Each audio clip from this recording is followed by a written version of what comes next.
since Maxwell in the early 19th century, the guy who wrote down the equations of electromagnetism, um, and therefore came up with this notion of fields, brought the notion of fields into science, as opposed to things, as opposed to entity. Well, a field is an entity, but there is an opposition between fields and things. Fields are not things; they are spheres of potential.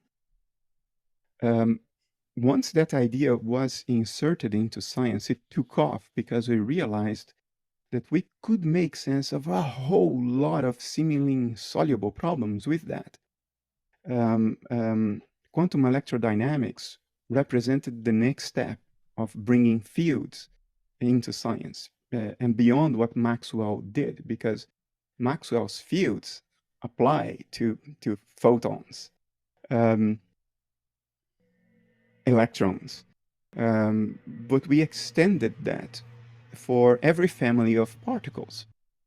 And we solved so many things, and including in cosmology, why there is any structure and complexity in the universe at all, because immediately after the Big Bang, there was a completely uniform, homogeneous distribution of energy. Nothing that could clump up into stars and planets and galaxies. So how come things clumped up into structure, into complexity? Well, we know that from the cosmic background radiation, which tells us that there were fluctuations in the original quantum fields, which account for everything that exists today. So the idea of fields explains everything, literally. Not only gravity and laboratory experiments with entangled particles, it explains the cosmos, the structure of the cosmos. Everything arose from fluctuations of fields.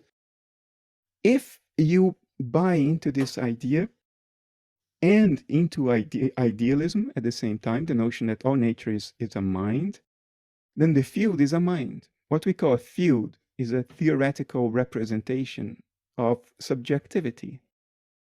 And then, what is it like to be that field? There is something it is like to be it because it's a mind. What is it like to be that field when it's not being excited, when it's not fluctuating, when it's entirely at rest? Maybe that's what the mystics are talking about. Maybe that's what the Vedas and the Upanishads are talking about as the great void of pure potentiality.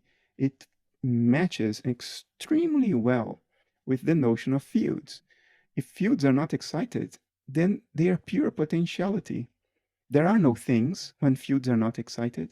Things are excitations of the field. Particles are excitations of the field. If the field is not being excited and it is a mind, then it is a mind without contents, because contents are excitations of mind.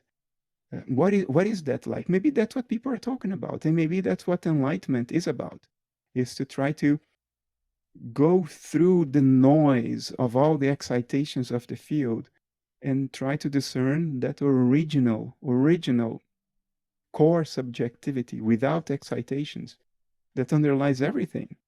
If that's what it is, I haven't been there. So I don't know it from direct acquaintance. I'm just trying to make an analogy that I think is reasonable.